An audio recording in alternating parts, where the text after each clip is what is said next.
Hi, and welcome to another episode of All Things Considered.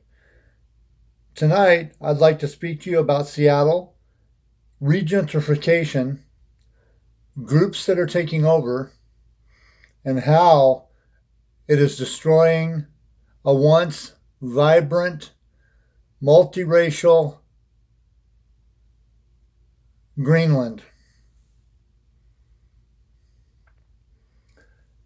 It says here, as South Seattle gentrifies, white people become largest racial group. This is from September 16th, 2019.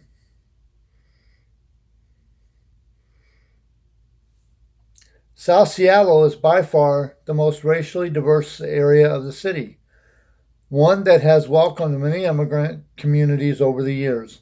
And unlike the North, Central, and West Seattle, the South End was the only part of the city where white people did not make up the largest racial ethnic group. This is no longer the case.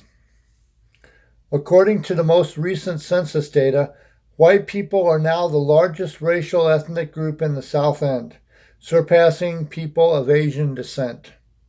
The data, which averages the years 2013 to 2017, show there are about 31,000 white people in the area of Seattle south of Interstate 90, up by about 5,700 since 2010.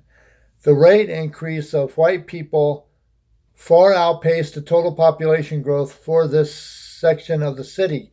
Now, I'm not talking to you about this because I want to say white folks are bad or poor people are bad. What I want to say is that Seattle is regentrifying itself.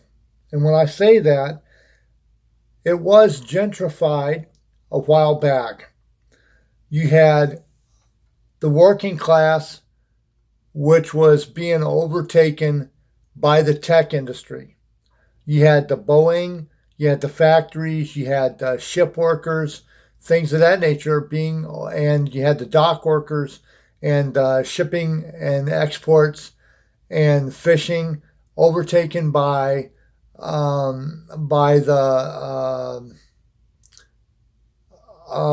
digital age, the electronics, software.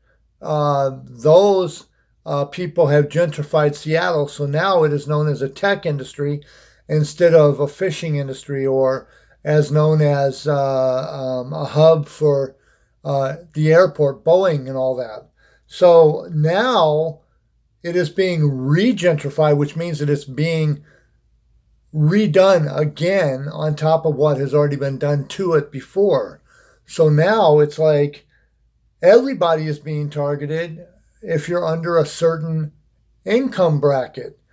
It's like the rich are moving in and overtaking Seattle, and they're wanting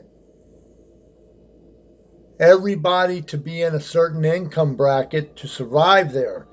That's why the rent has went up. That's why the food has went up. That's why just about everything. The cost of living is extremely high there. To buy a house, you have to have a lot of money. To get an apartment, you have to have a lot of money. Or you have to be willing to room with about 8 or 9 other guys or 8 or 9 other women to make it work. So that is what's happening here. Seattle is regentrifying itself again, and the rich is taking over, and pretty soon there will be no middle class, there will be no poor, there will only be rich. And I say that because that's what is happening. For those that can't see it, you need to open your eyes a little bit more and take a look. It says here, this change is that a demographic characteristic of the South End that remains distinct from North, Central, and West Seattle, where white people represent well over half of the total. This change in the South End is, of course, largely a story of gentrification. It's a process that has played out in countless big city neighborhoods around the country as more affluent and highly educated people have discovered the appeal of the urban life of Seattle. You have actors that are moving there. You have musicians that are moving there. You have tech industries that want to locate there. They want a piece of Bill Gates' pie. It says here many neighborhoods in Seattle have felt the effects of gentrification in recent years, including those in South Seattle. Light rail opened here in 2009, which made the South End a more attractive location to downtown commuters, which means now you have the light rail, which means that the commuters can now live there. The downtown commuters, I'm talking about the ones that are working downtown in the Amazons and the Facebooks and the various tech companies. They can now hop on the light rail and they can ride to the South End and back. They can ride to work from the South End and go back home on the light rail.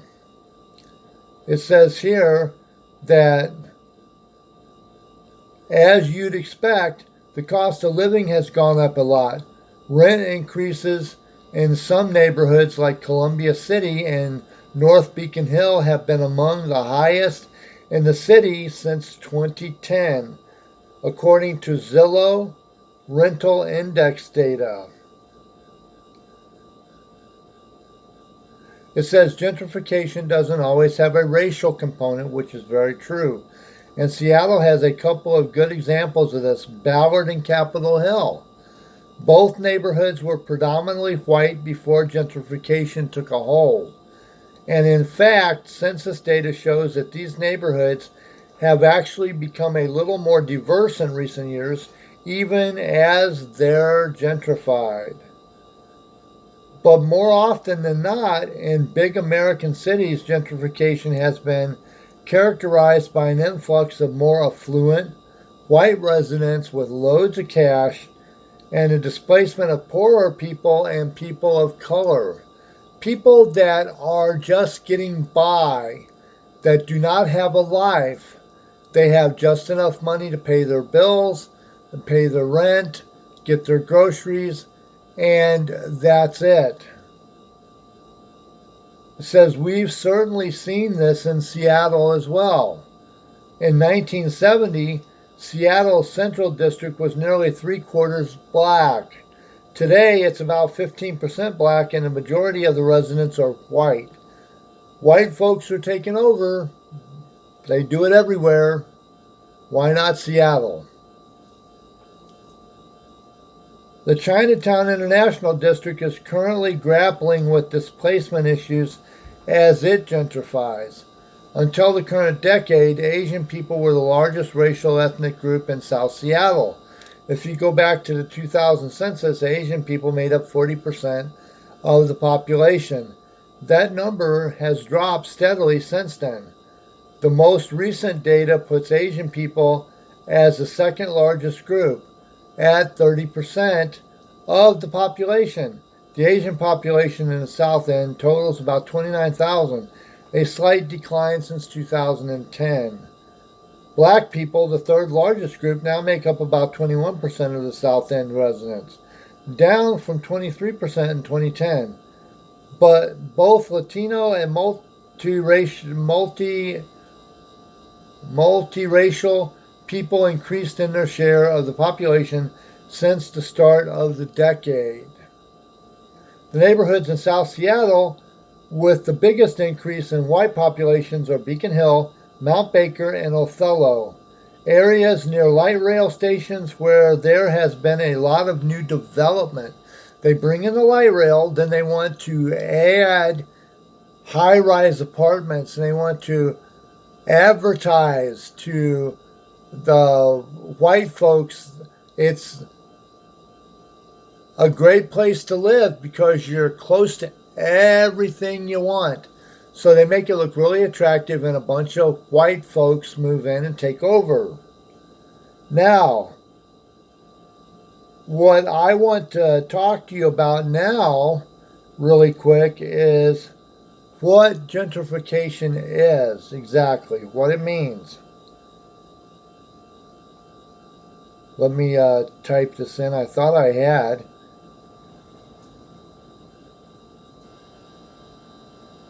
What it should have said, what is gentrification? What is gentrification? Okay, here we go. They got a couple of different definitions for gentrification. One, it says the process of renovating and improving a house or district so that it conforms to middle class tastes. An area undergoing a rapid gentrification, which means that you have poor people that move in. Then the art people see it and they like it, so they move in and force the poor people out. They've gentrified the neighborhood.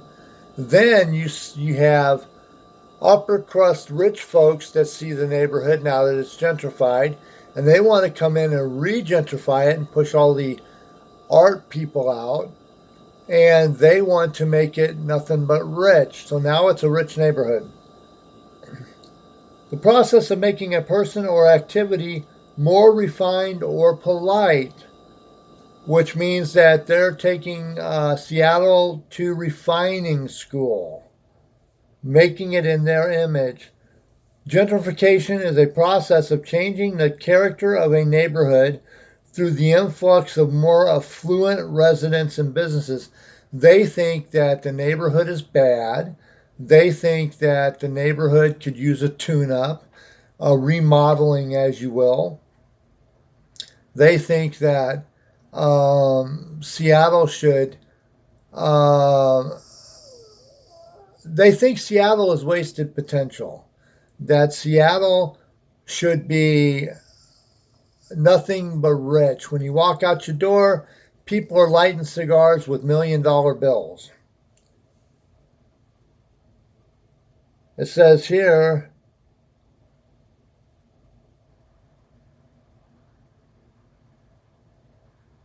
that gentrification